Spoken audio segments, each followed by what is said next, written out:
Good morning. This is the Board of County Commissioners Board Work Session. It is Friday, May 26, 2023. It is 9:05 a.m.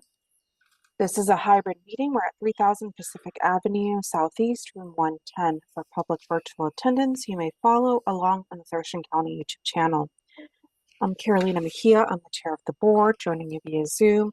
Vice Chair Ty Menser in the boardroom, and Commissioner Gary Edwards joining you via Zoom.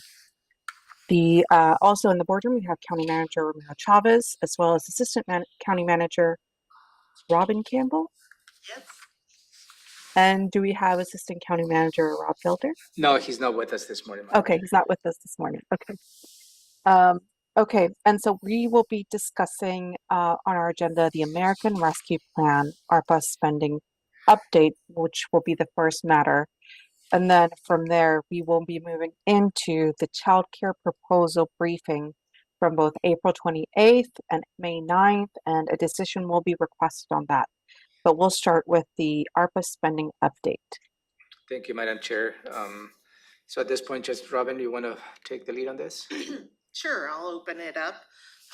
So good morning, Robin Campbell, Assistant County Manager. And I am joined today by members of my budget team. And we are here to review, this is our every other month review of the American Rescue Plan Act, or ARPA, which is funding in response to COVID. So I'm gonna let Diana take the lead on the overview and status, and then we have a number of things to share today and decisions to ask you. Go ahead, Diana, take it away. Thank you, Robin. I believe we usually share the PowerPoint. Is it possible to share that? Yeah, go ahead. Do you have the PowerPoint? You can share the screen, Diana.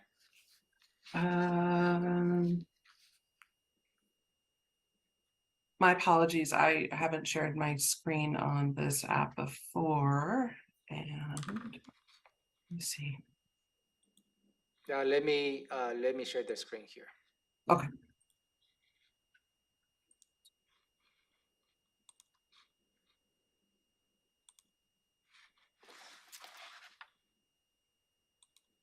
Thank you. Okay, next slide.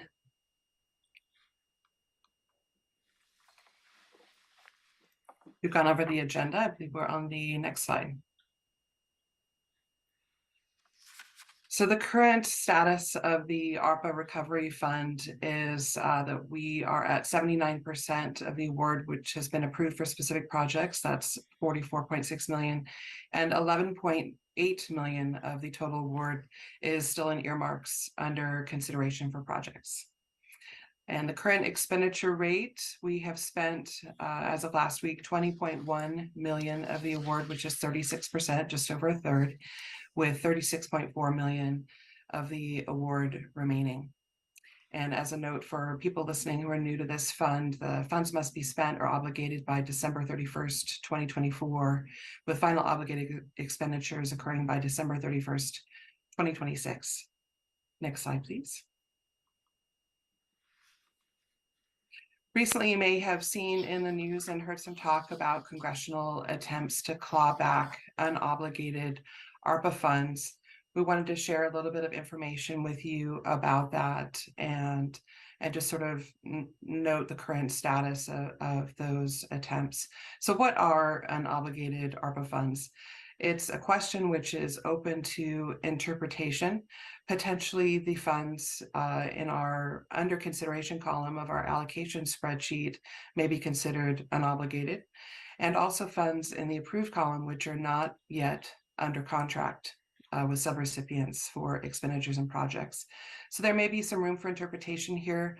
GFOA, the Government Finance Officers Association, has issued a statement that they consider all ARPA funds sent out by Treasury as obligated from the standpoint of Treasury. However, with a change in definition, the attempts to claw back funds could potentially hit our unobligated funds as well. So recent clawback attempts in April, the U.S. Senate failed to amend the Fire Grant and Safety Act by a vote of 47-49. That's just 2 votes. And the amendment by Senator Scott from Florida would have redirected unobligated ARPA funds towards expenditures in this bill. Currently, there's still alive a proposal by House Speaker Kevin McCarthy, who's proposed to rescind unobligated ARPA in the debt ceiling proposal. It's believed by many that this proposal, which has passed the House and not yet passed the Senate, doesn't have a chance to pass the Senate. But we, at any time could face a same day similar attempt to claw back these funds. So let's pause there for a moment, because I think that this deserves a little bit of conversation with the commissioners. We're actually concerned, and this has been talked about both at the Wasatch County Managers meeting, where they thought the chances of this happening were very low. And then the next thing we know, there's this attempt in the Senate that was moving really fast and barely failed.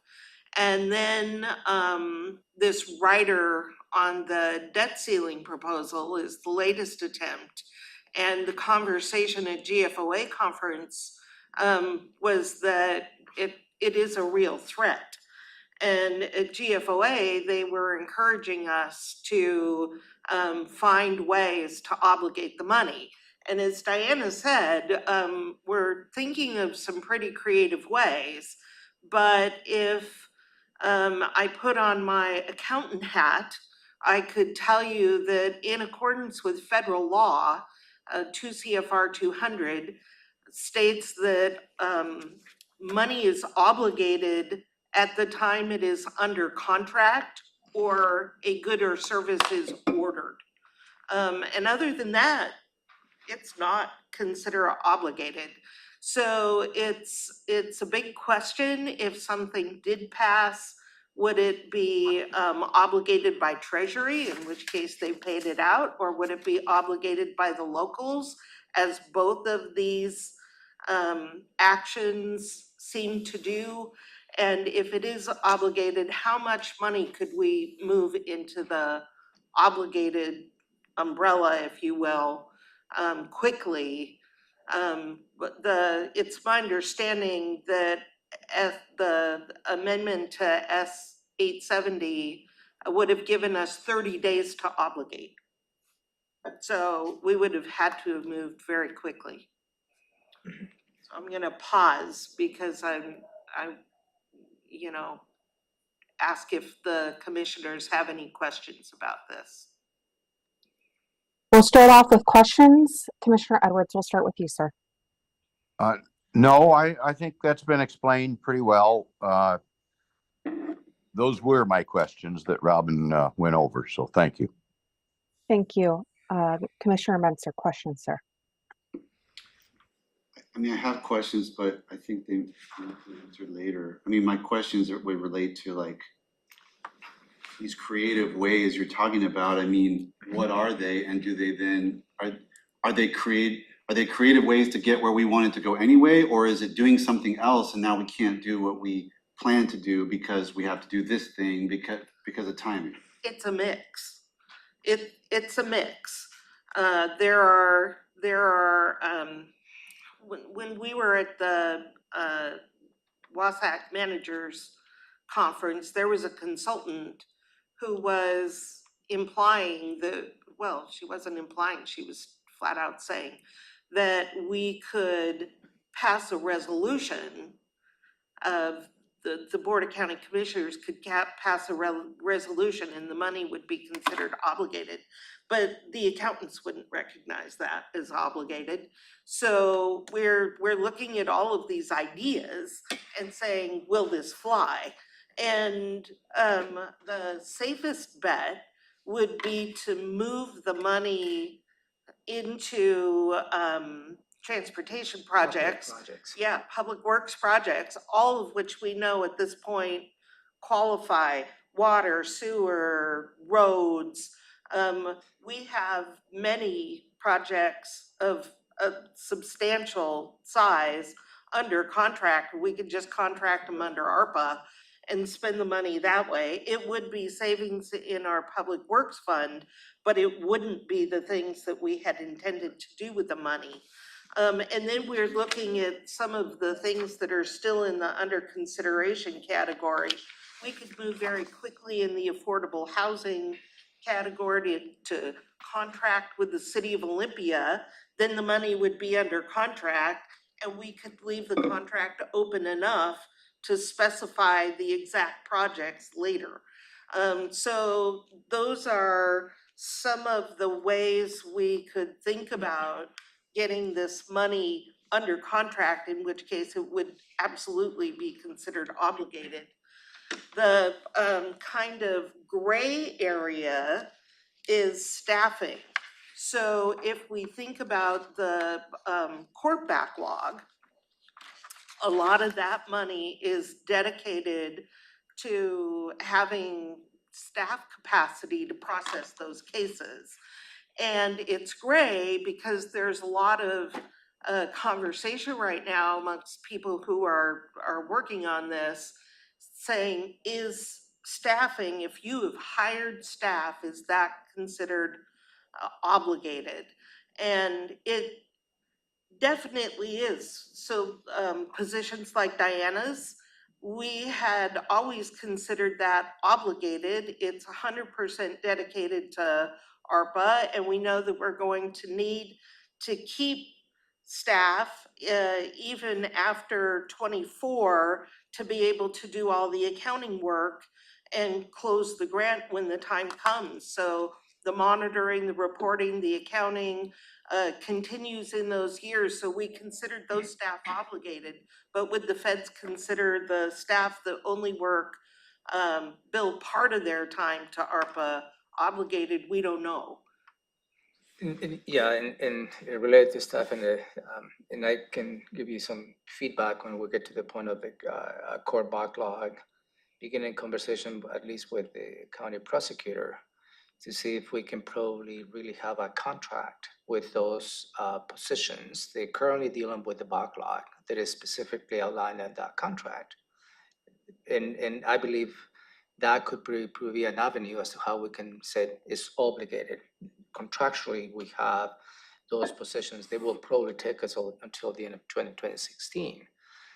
So we're looking for different ways. I'd like to also emphasize what Robin is, I think the last resort will be how we can probably bring all the ARPA funds unspent to capital projects. And there's a lot of construction projects that will go this year. We have the fish barrier passage. It's all that is part of it. And we can probably allocate a lot of money. Obviously, the road fund is the one who benefit from that, but also at the end, also the REIT dollars will be benefit from that.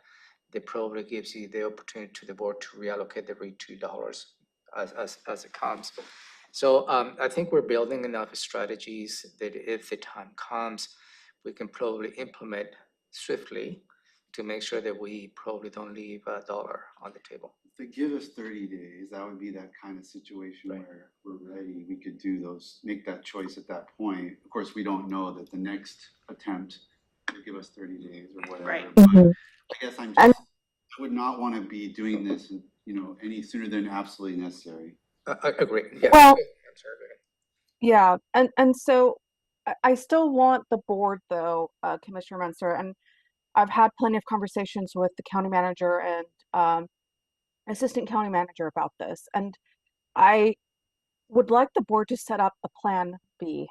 And I think we remember last time when there was, this was going through, it was such a quick turnaround, and by the time we found out, it was really late.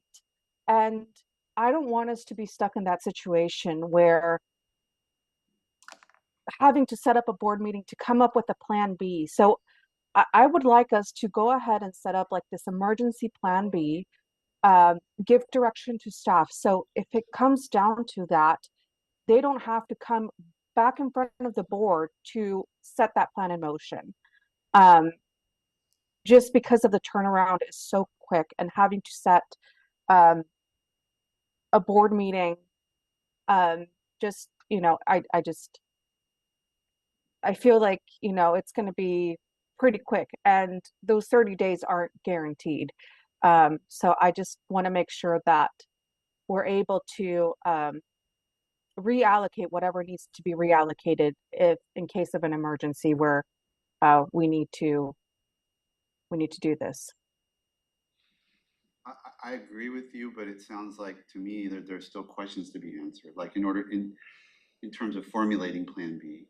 We don't know about the staffing issue. We don't know about, I mean, I understand the public works, kind of default, and I'm fine with that if we have to do that. But if there's other better options, more nuanced options, I'd like to know those before we lock a Plan B into Yeah, place. could I suggest that perhaps if we go through the report and see what the unobligated, and we can probably start having a sense of the magnitude.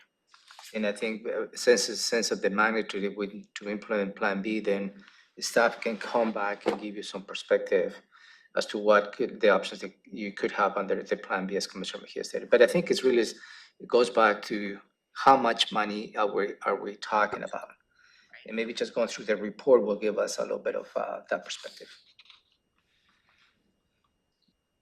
If that's okay with the board. Commissioner Mejia. Go ahead, Commissioner Edwards. If we put funding into, for an example, say the road fund for specific projects, do we have to adjust the CIP then and list those projects to make that as obligated funding? No. Or is it, okay, Yeah, no, we would not, and here's why. I've had conversations with WASAC. It has to be on the CIP if it's REIT, road fund, certain county funds. But what WASAC has told me is that for federal money, it does not necessarily have to be on the CIP. So there's one thing. The second thing is, to obligate the money, we would have to pick projects that are already underway. Right. To get it obligated under contract and then spent in a timely manner. So anything we pick is most likely already on the CIP and the TIP. And also, Commissioner Edwards, to elaborate on that, the board already approved the projects in the TIP and CIP. And there is some sort of latitude as to what the color of the money is to fund those projects, as long as we don't go over what the board authorized. Right. It requires an amendment. okay, so then once we put the money, say, into the road fund, I'll just use that as an example. Is it locked in there forever, or at some point down the road, are we, after we find out the definition of obligation or what the feds are going to use, is it possible that we could pull it back out for X project, whatever X is? And I'm just thinking of something specifically, maybe that culvert we're putting in over in Commissioner Mentzer's district. If we dedicated to that, it would offset some of our other problems that we're faced with that. Right, so we wouldn't actually transfer the money into the road fund. We would charge those projects against the ARPA fund. And once we know that the project's qualified, which like the culvert project in your example absolutely qualifies, then we would spend the money. So what happens is those funds that would have paid for the culvert project, like the road fund or REIT, would just remain in those funds and be available for other things. So it goes back Okay. to the end of fund balance, Yeah. Commissioner. So, Yeah, but I think, okay. Basically, I think supply I chain. understand what your question is. Could do with this. And I think always the option is for the board to consider a road diversion, but you Yeah. have gone, but that's a different conversation that during the Sure. budget process. Okay, well, Sure. hearing that, I'm a lot more comfortable with what Commissioner Mejia is saying. It sounds like we have some flexibility there. We could create a strategy for the road, and it wouldn't lock it in for ever, if definitions changed or guidance changed? If nothing passed to claw it back and we weren't under oh my God, we have to spend it or lose it, then we would never activate Plan B. We would just continue on the path we're on. I was assuming it would go to the road fund and we could never get it back out. Oh, no, we wouldn't transfer the money in, we would just pay. There's What's- the end, the fund balance. It's obligated, let's Yes, just say, so let's just say if now- it's obligated, then we're locked into that purpose. Because once you unobligate it, if you didn't spend we'd it, have to ship it back. then to the road fund. it's gone. And that's another thing that we're carefully looking into, because the consultant suggested this, what she called a waterfall resolution, where you say, we're obligating it to this, but if this project falls through, then the next obligation is that.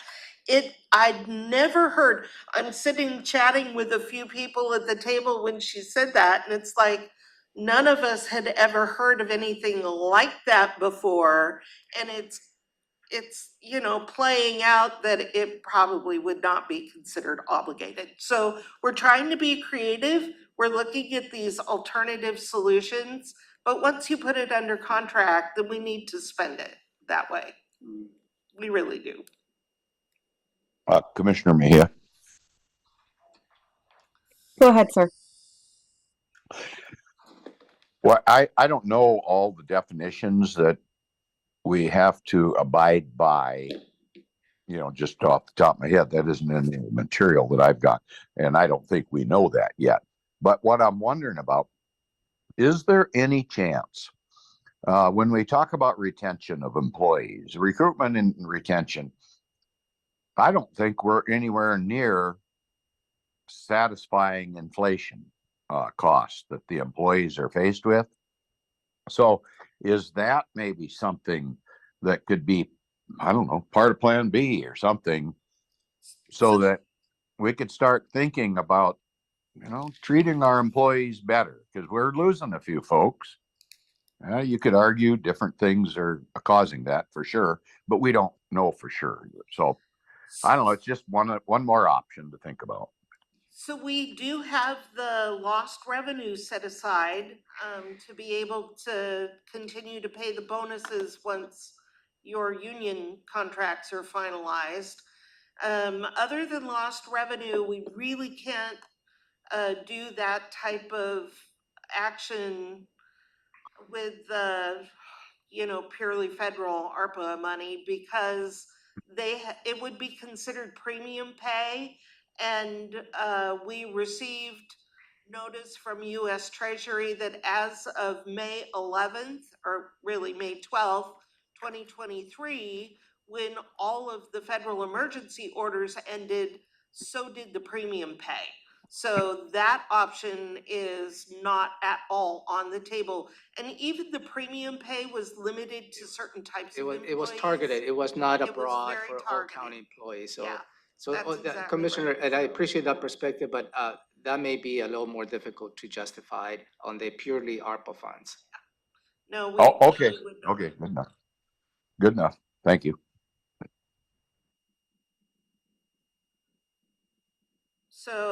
So I think that we could definitely come back with a Plan B, and it wouldn't take us very long to put it together. So, and again, I think the objective from the staff point of view is to ensure we bring all the alternatives, not to leave any dollar on the table. Yes. Whether they give us 30 days or until December 2024, we will ensure, we will do our best not to leave any ARPA funds on the table. We will not be returning any money to the other Washington. So that continues to be the objective. And that's my objective too. I mean, I would not want to return any money back. And if there's a possibility that we could spend it down, and I'm for it. But let's go ahead and continue on, and we will be seeing a proposal from staff on that emergency plan B and maybe get some clarification on the staffing questions, right? And maybe answer other questions commissioners have during that time. Are commissioners okay with that direction? Yes, ma'am. Yes, ma'am. Okay, Okay. okay. So move Diana, I'm forward. gonna turn it back to you to go over the spending. Okay, I just wanted to make one final comment to the conversation, if that's okay. These funds are intended to help, the people of Thurston County, and I'm, ready and willing to do everything I can to make sure that we obligate these funds to help the people. And I would anticipate that one of our options that we would be presenting would be that we wouldn't wait to obligate. That one option could potentially be that, as you mentioned, Commissioner Mejia, that the plan with the options that we would present one of the options would be obligating the funds immediately, so that we wouldn't have to be concerned about a 24-hour, 48-hour notice type of a bill. So may I have the next slide, please?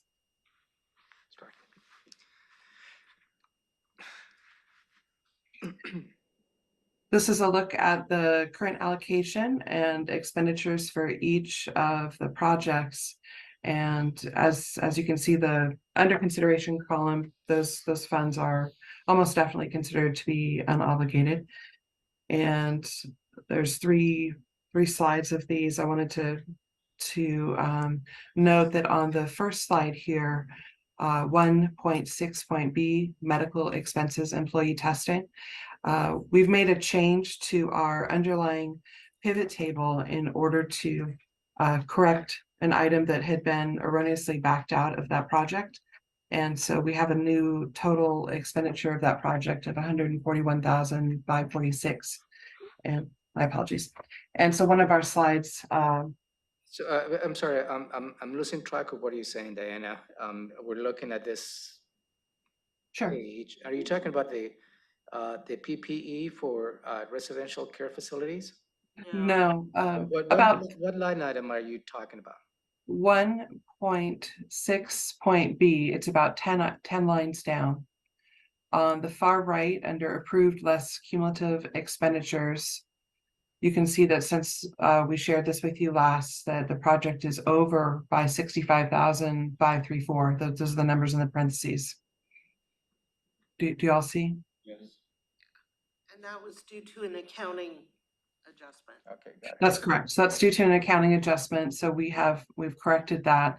And so we'll share the proposal with you when we reach that slide. I just wanted to make sure that you saw it. Next slide.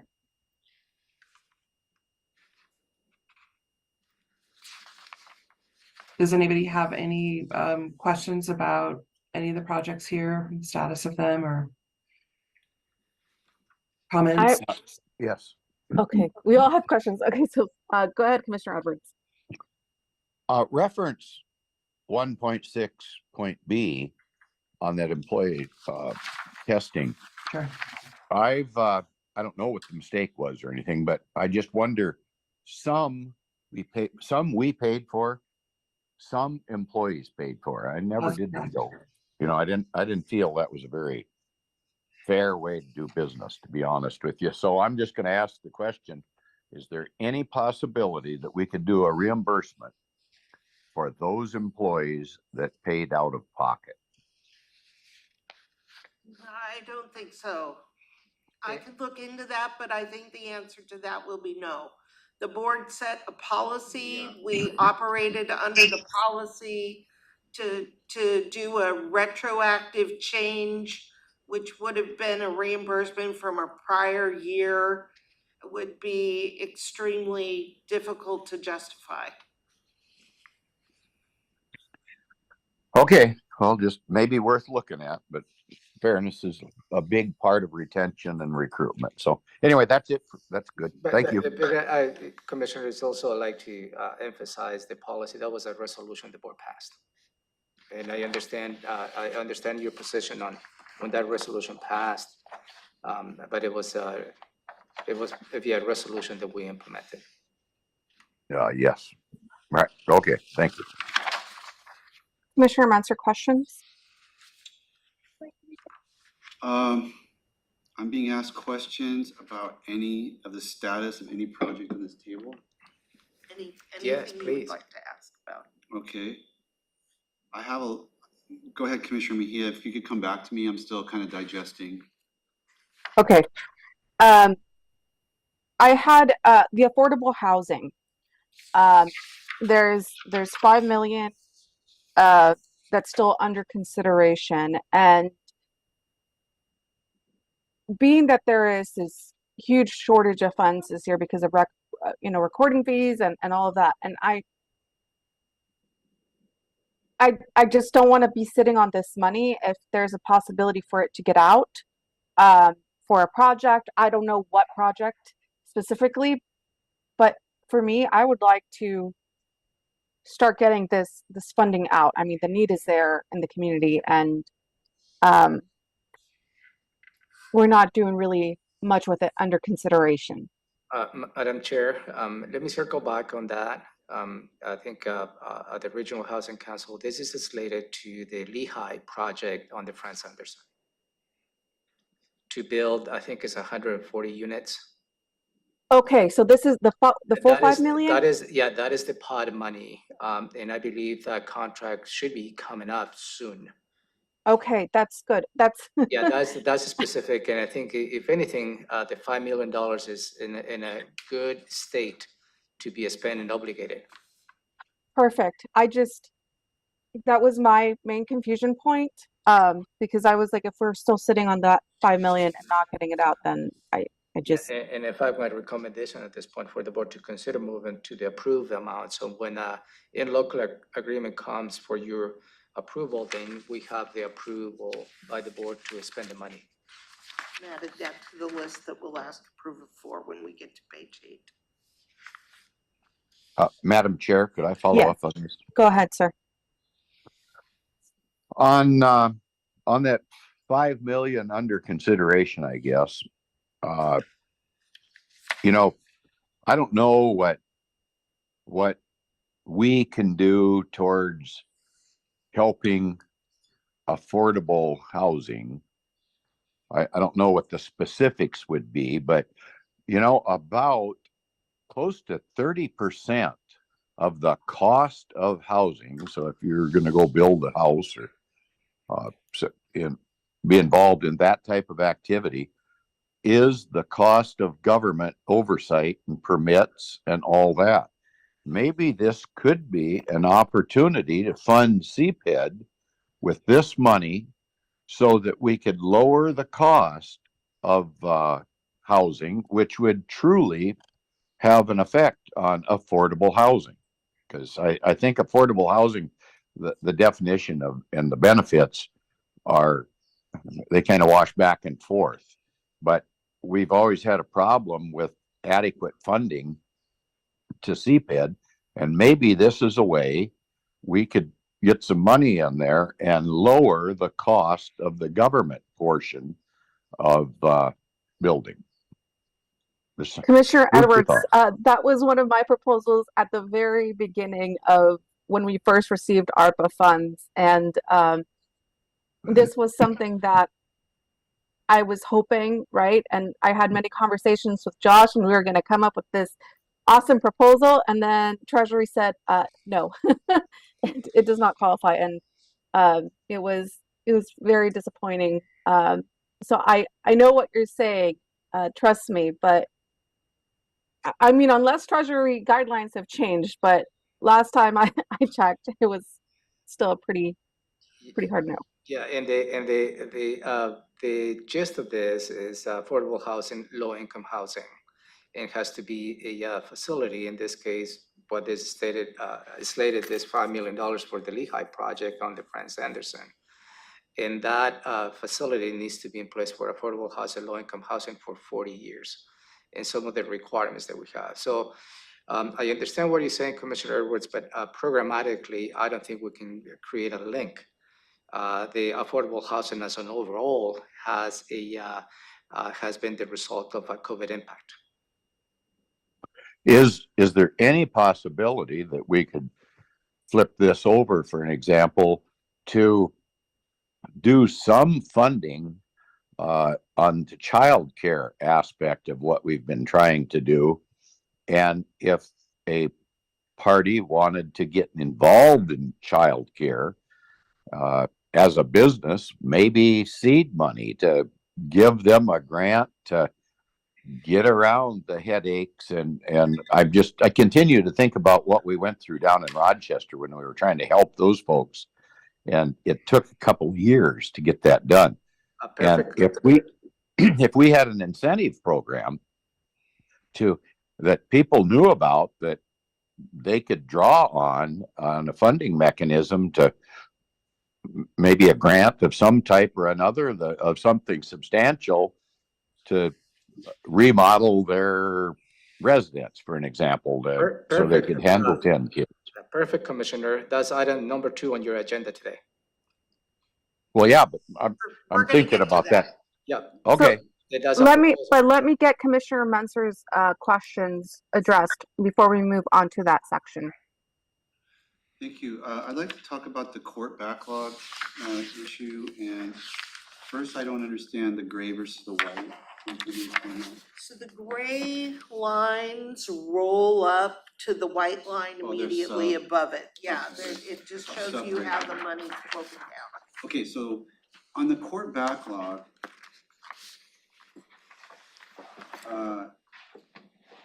let me take you back to the beginning where we were being very aggressive in projecting what our needs might be, and we set aside a huge amount of money, and then the spending, it was at a snail's pace for various reasons.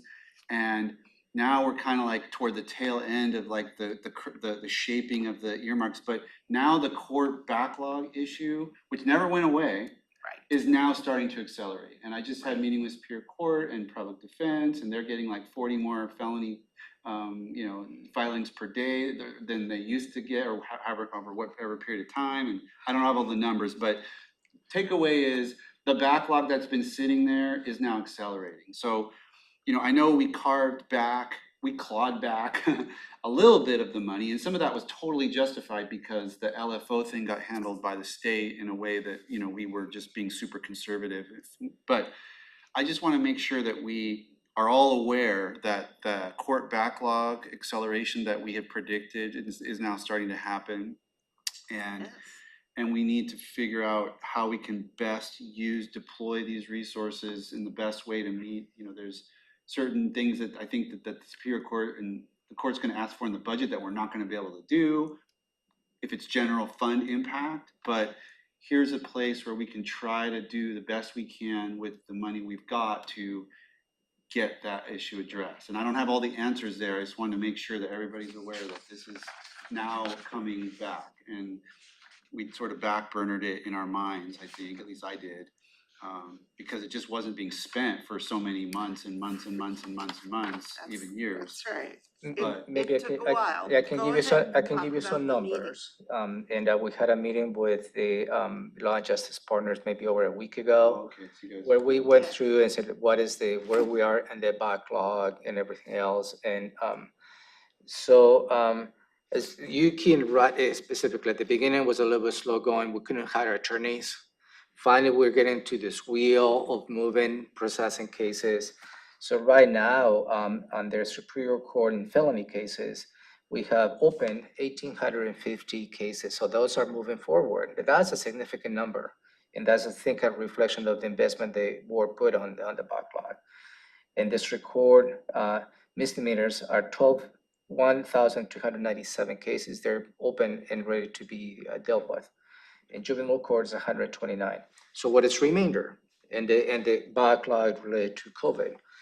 And Superior Court and felony is 1,725. We have finally gotten over the 50 percentile. And District Court pending cases 544. We are really doing a great deal on District Court, but it's different, right? It's more streamlined. And also the pending cases in juvenile court is 123 on the overall pending. So we're moving forward. I think I have to give kudos to the Law and Justice Partners that finally we're getting into we'll have a good system going to address the COVID backlog cases. and you hear from Robin that perhaps the board may need to consider adding additional expenditures, maybe addressing what are you saying, Commissioner Mensah, because the rate of expenditures, and I believe the investment, the return to that investment the board has made is paying dividends. And that is really what we need to concentrate. Right, I completely agree, and you'll see soon in this presentation, we're asking you to move all of the money out of the under consideration into the approved and add a little to that.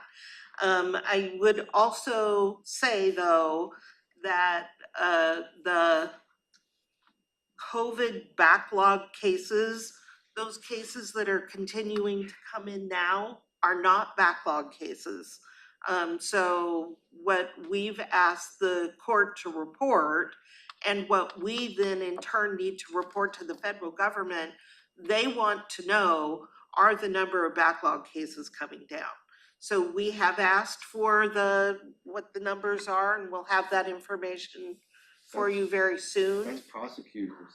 I mean, the court doesn't know. The prosecutors just have files of referrals sitting in their offices. They won't know. I mean, it could be filed tomorrow, but that doesn't mean it's a new case. It's really the incident date based on information the prosecutor would have, and only the prosecutor would have. I understand, and we are working with prosecutor, public defense, and the courts to get the appropriate data, but we put them on notice when we started funding this that they would need to report that.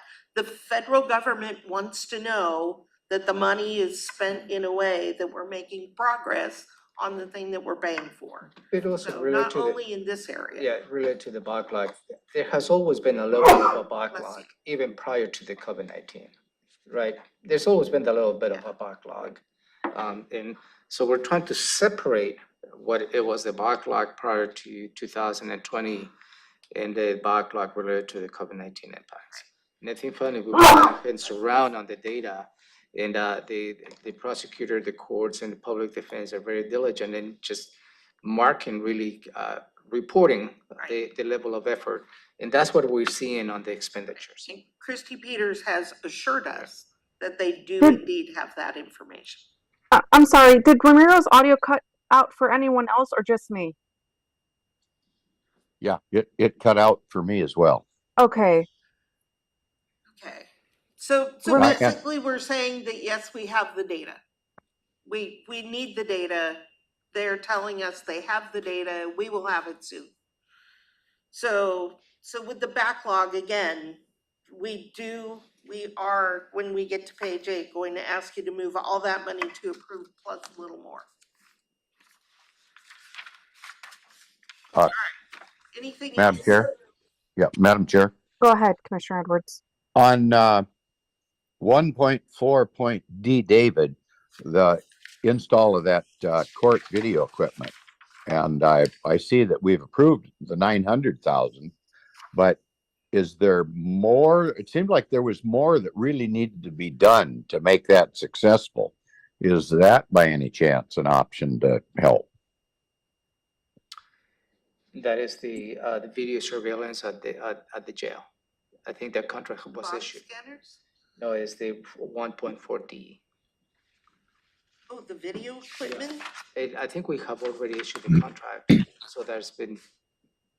Yeah, I thought that was, Completed. project was completed.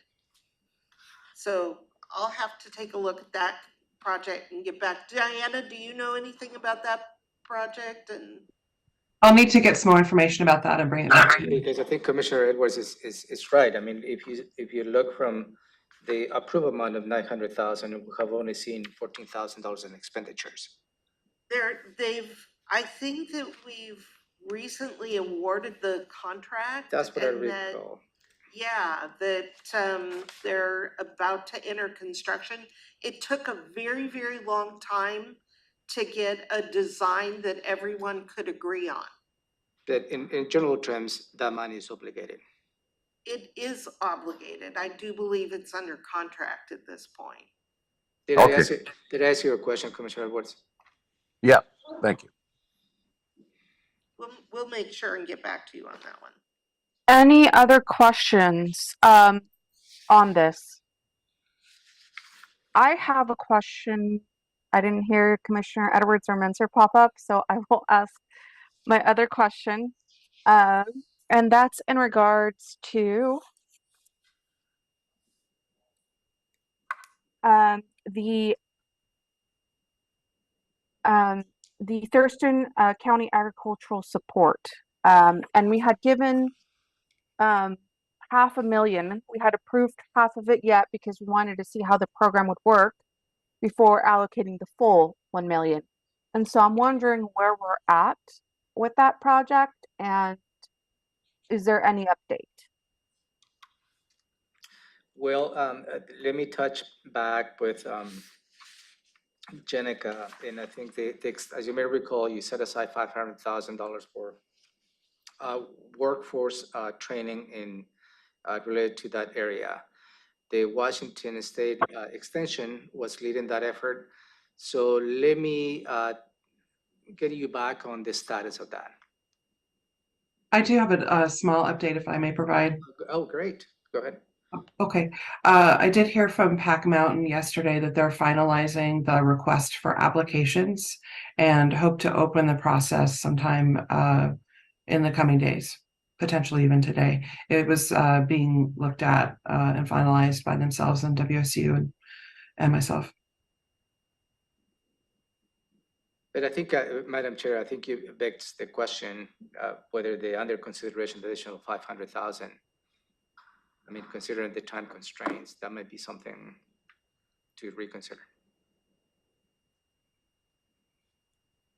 Yeah, would definitely like to get like a more in-depth update, maybe with, I don't know, Jenica or Stephen or whoever on kind of, you know, the timing of this. It's taken quite a bit to get this rolling, and I'm just wondering what happened. And, you know, once it gets rolling, what's, you know, what's the timeline of it? Like, or is there an expected timeline on them spending this? We'll get more information, Commissioner, and get back to you on that. Thank you. Okay. Any further questions on this part? Okay. No, ma'am. It is 9:52. Wow, time flies. Okay. What's the next part? All right, well, let's move on to the allocation changes. Danielle, are you controlling the slides? Thank you. No, back one. So moving very quickly, we're gonna ask for a thumbs up from the board.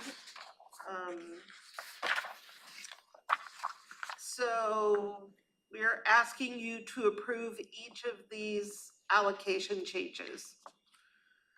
And the first one is the medical expenses that Diana had brought to your attention. That was line 16B on page 1, where we made an accounting adjustment. So we're asking you to increase the allocation, and we would take that money out of the not yet allocated line that is just over $1 million currently.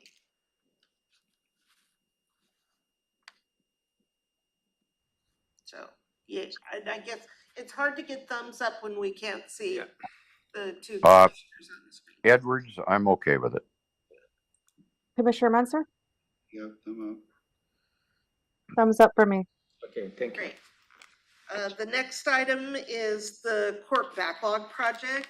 You currently have, and I'm gonna turn to this line, so I'm looking at it. It is line 236C is in cat on page 2. We are asking that you increase that 4.49 million to 5.5 million. That moves the million out of under consideration into approved, and also adds a little more, again, coming out of the not yet allocated category. My apologies, Robin. It's just the 1,010,000. Diana, how much are we short according to the projections you've done on if we were to fully fund this current staffing and Chandler Court through the end of 26? I believe I sent the figures to Nicole. I believe this would still leave us short on the lease by something like, was it 200,000? Nicole, do you recall? Yes, that's correct. Around 200,000. So I'm gonna ask for approval of that 200,000 as well, so that the court backlog piece is fully funded.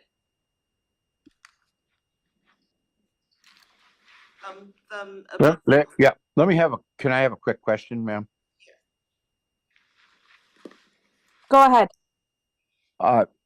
Should we be successful in getting the job done for a little less, does that free up that little less? And that might not happen for a year or so. That would kick back to the general fund, or what happens to that? It would remain in ARPA money and be available for some other ARPA purpose, not the general Okay. fund. Okay, well, I'm good with it. But all this is if nothing changes. Right. Yeah. Right, Congress. So again, all of it I like to is clarify that. This is depending strategies if on nothing Congress, changes not- related to the debt ceiling conversation. Okay. All right. I am also, it's not on this slide, but I am proposing that for affordable housing, that is line 215A on page 1, that you move the 5 million into the approved category so we can get it under contract.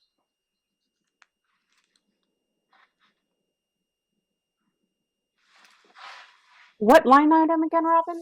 That is 2.15A on Okay. page 1. Affordable housing, it's that Oh, the 5 million. Okay. that's hanging out in the under consideration column. For Franz Anderson. From Franz Anderson, Franz Anderson. specific, that's a specific Specifically for project. Franz Anderson. Okay. It's a thumbs up for me. Yes. Commissioner Edwards, are you good with that? I'm not sure I'm good with that, dedicating that whole amount to that project. What happens if we say we come in at 3 million?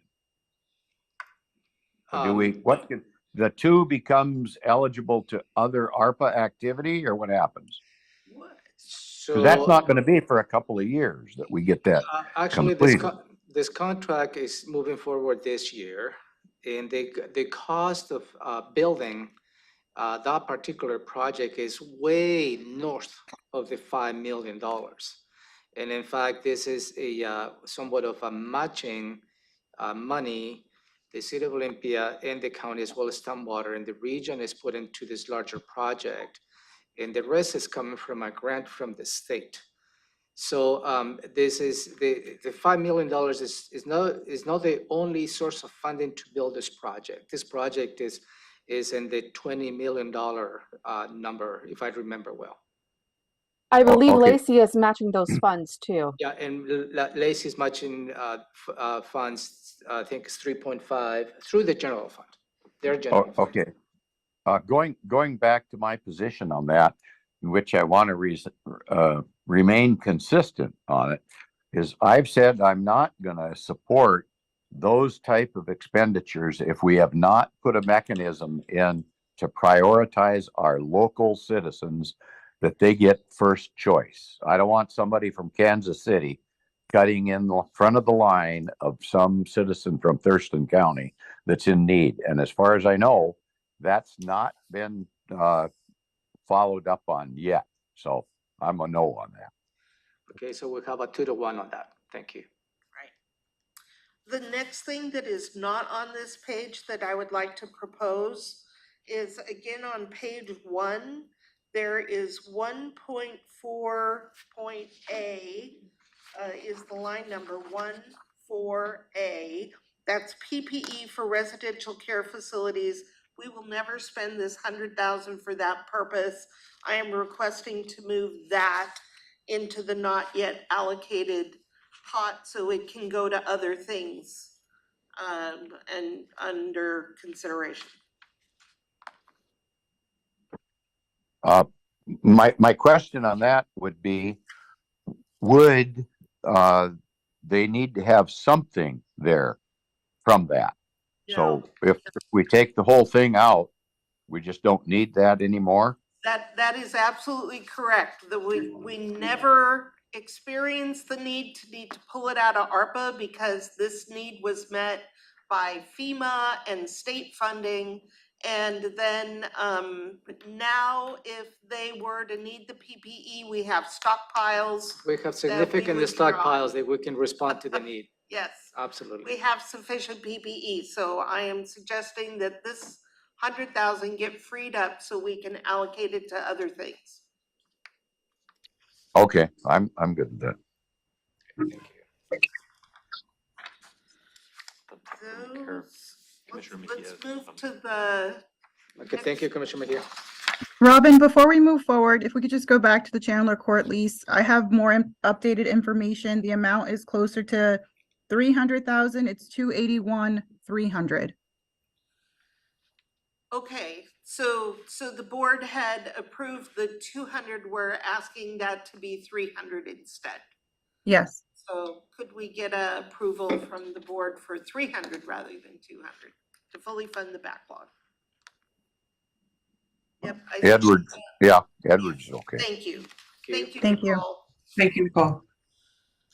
Okay, it is 10:01. Not sure what other commissioner schedules are like today, but let's go ahead and move forward for the potential ARPA projects discussion. And I believe the childcare project is included in that. So let's go ahead and start that conversation so we can make a decision and commissioners can go to their other meetings. Right. So the next item on the list is you have a request from Harlequin Productions for 100,000. You provided a similar award to the Washington Center for Performing Arts. It qualifies under the tourism and entertainment industry, which was significantly harmed under ARPA. So this would be a grant to Harlequin. And we would take that out of the not yet allocated. I was like, we just moved $100,000 in there, so. Yep, there's money there. Commissioners, thoughts on this proposal? I do have a question on this. Go ahead, sir. Would that have to be put out right now, or could we put that in a committed column or something? I'm not sure that is the best expenditure of that money, and I don't know what's coming down the pike out of Congress yet. So I don't know. I'm not jumping up and down on that one.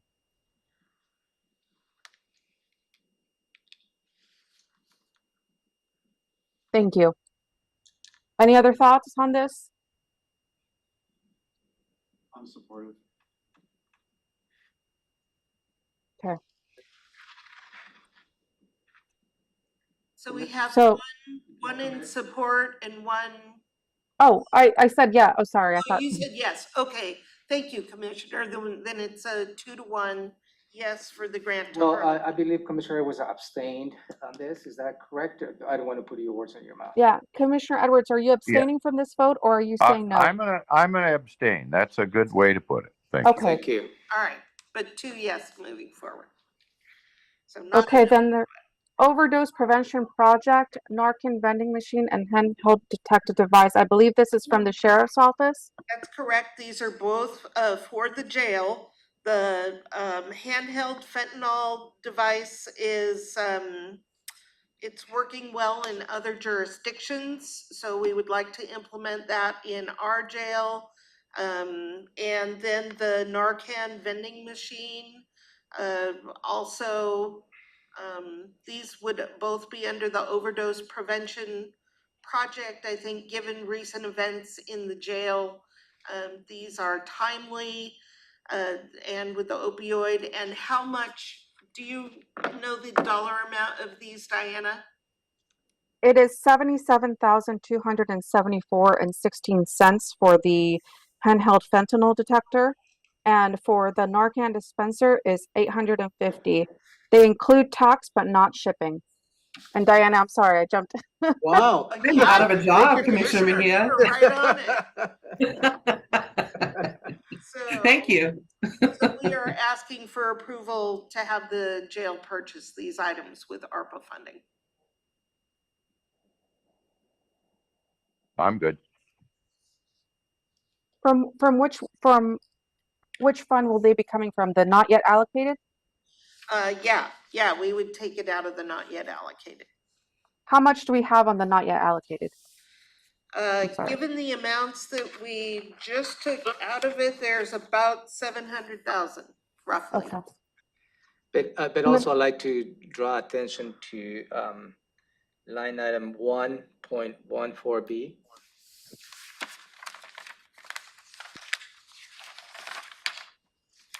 We got a plan for that. And that's the next item. Yeah, so, and so that's also a little bit of flexibility in that, which is coming up. So, Right. I'm sorry, what's 700,000? How much money is not? So see the very last line, it's the line under 7.1A on page 3. There's the admin set aside, and then you've got a not yet allocated. It was $1 million when we started. We increased it to 1.1. You just said yes to Harlequin. That'd take it down to back to the million. And then Yeah, the you've Chandler said Court. yes to the fully funding the backlog. So it is roughly, I mean, plus or minus 700,000. 700,000 So not yet allocated or earmarked. for anything. Yeah. So I'm trying to move that into the, we know what we're planning to spend it on. Okay. So Narcan and fentanyl sounds like it'd knock another under 100 out. So do we have, did I get yeses on that? Commissioner Edwards said he's a yes. Commissioner Menser, Yes. Yep, and it's a yes for me. Thank Great. you. What was the total amount which was agreed to be moved? but it's whatever the amounts Commissioner Mejia just said. I think Okay. it was close to, let's just assume 80,000, just to cover.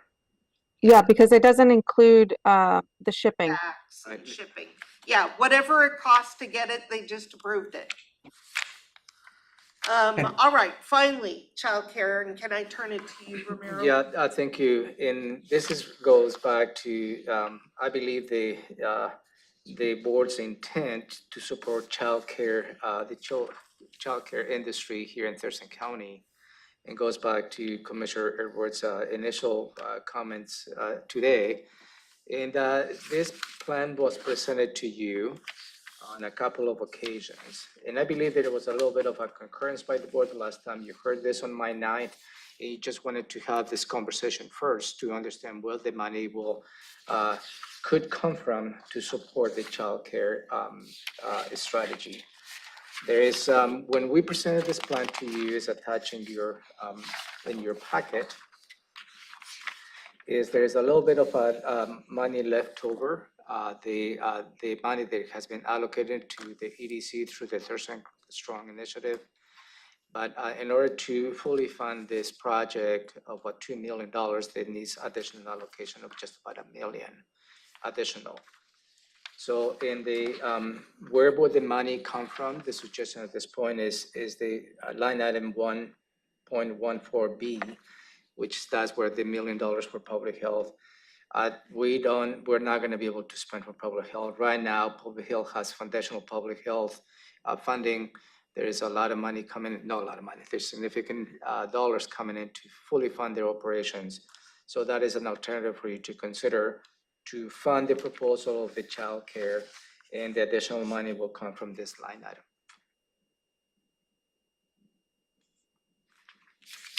Madam Chair. Go ahead, sir. So we're still going to be short, is that right? No, Romero? no, by you considering taking the money from the public health will fully fund the 2 million, because on the initial allocation the board made to give grants to the community to Thurston Strong, there is some money left over in there, so it's about close to 1 million. They can probably, it's a combination of savings at the Thurston Strong level and additional investment by ARPA funds. Okay, just as something to think about, every meeting I've had with folks from Fort Lewis and McCord over basically the last couple of years, childcare has been one of their number one issues. I just wonder if we couldn't enhance the proposal somehow in conjunction with the Department of Defense. At least ask the question, if we came up with what would be a plan rather than a concept, and see if we couldn't partner with them somehow to get some additional money to make this work, because it is a big issue to those folks. So just food for thought. I appreciate that, Commissioner. The briefing that we provided to you on this particular on April 28th and May 9th is very granular. It's not a concept, with all the respect. It's very specific as to the type of grants the EDC will be issuing.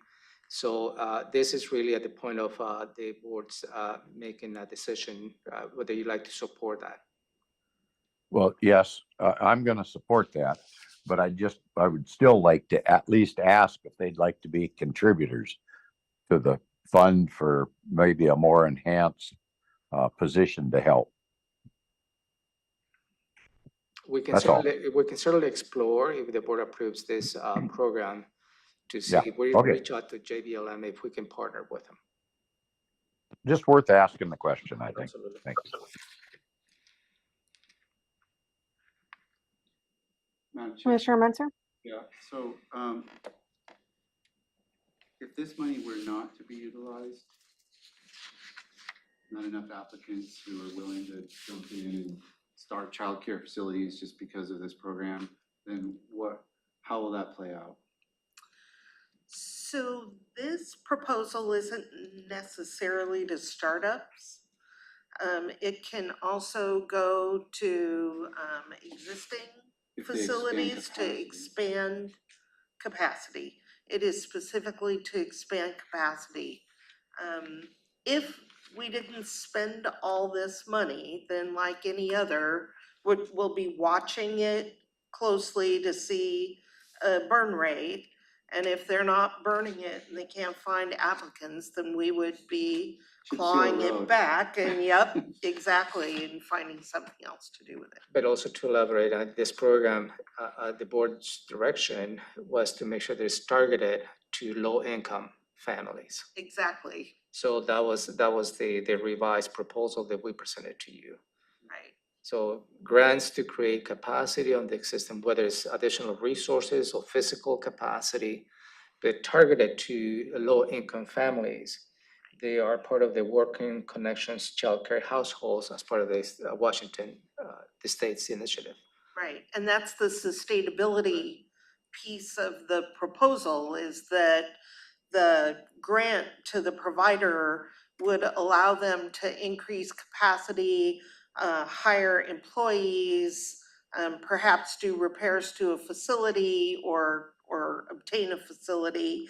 And then, once they filled those slots, Working Connections would pay for the low income, and that would just continue And ongoing. into the Yeah. future.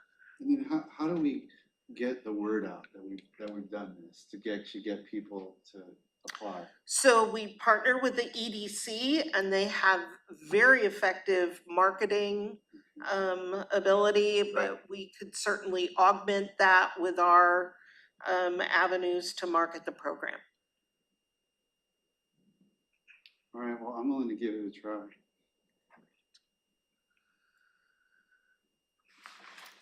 Okay. And it's a yes for me if, there's something we can do. I mean, we're hearing from it. So Commissioner Edwards is right. We're hearing this in different sectors of our community. So 3 thumbs up on that. Didn't hear Okay. Commissioner Edwards, your position on this? I know that He you're said- part of the program. Yeah. Yeah, wanted to yeah, confirm. I'm with you. I'm good. Thank you. Okay, so with that, it is 10:15. Can we, what's the wrap up? Next step. Okay, so just very quickly, not to spend a lot of time on it, but you had asked if we could use this funding for capital projects related to childcare. And yes, we can, and we can bring you more information on that when we bring Plan B in a couple of weeks. So going to the last slide, please, Romero. Just next steps to wrap this up is. Thank you, Robin. Can really quick on that, once you bring that information, can we also hear back from Jenica? I know she was looking into a grant for this as well and see if, you know, perfect. Yes, Thank you. we have that information, so we will bring that in a couple of weeks. Yeah, Thank you. but I think it's the caveat, and this conversation is still evolving, but it is difficult to narrow down any particular infrastructure project or funding if it's only targeted to county employees. Right, and yes. So that is, that'll be that part of continues, the that continues to be a little bit of a hurdle that it appears that we cannot overcome to have any type of investment just to be targeted to county employees' childcare. Right. Because it's very difficult to connect COVID impact to just county employees on this particular area. So more to come on that, but excellent point, Romero, thank you. So just to wrap up again, the next step in ARPA is our annual recovery plan is due on July, I think it's due July 31st. That would cover us for the year ending June 30. Our next ARPA spending briefing is scheduled for July 20, but we will bring you a Plan B in the next couple of weeks. And as always, if you hear about projects you would like to consider for us to have at that briefing, absent action by Congress, please let us know. We will put them on the list for your consideration at the next briefing. And just the reminder that we have always given you lately, there's not a deadline for spending now, but sooner is better. So we're working to get the money out the door. So unless you have any other comments, commissioners, that's all we have for you. Thank you. Questions, Commissioner Edwards? No, I'm good, ma'am. Questions, Commissioner Menser? I'm good to go. Okay, so I don't have any further questions. Thank you for the presentation, and we will see you back here on July 20th, 2023. If not before, we may need to probably, depending on the actions by the Congress, we may have to reassess everything. Okay. Well, yeah, I mean, Yeah. the direction from the board was for staff to bring in a proposal, right? I'm hoping that it's going to be before July Yeah, 20th. Yeah, but, We'll bring depending, it soon. yeah, working on Okay. it. Thank you. Perfect. It is 10:19. We are adjourned. Thank you all very much.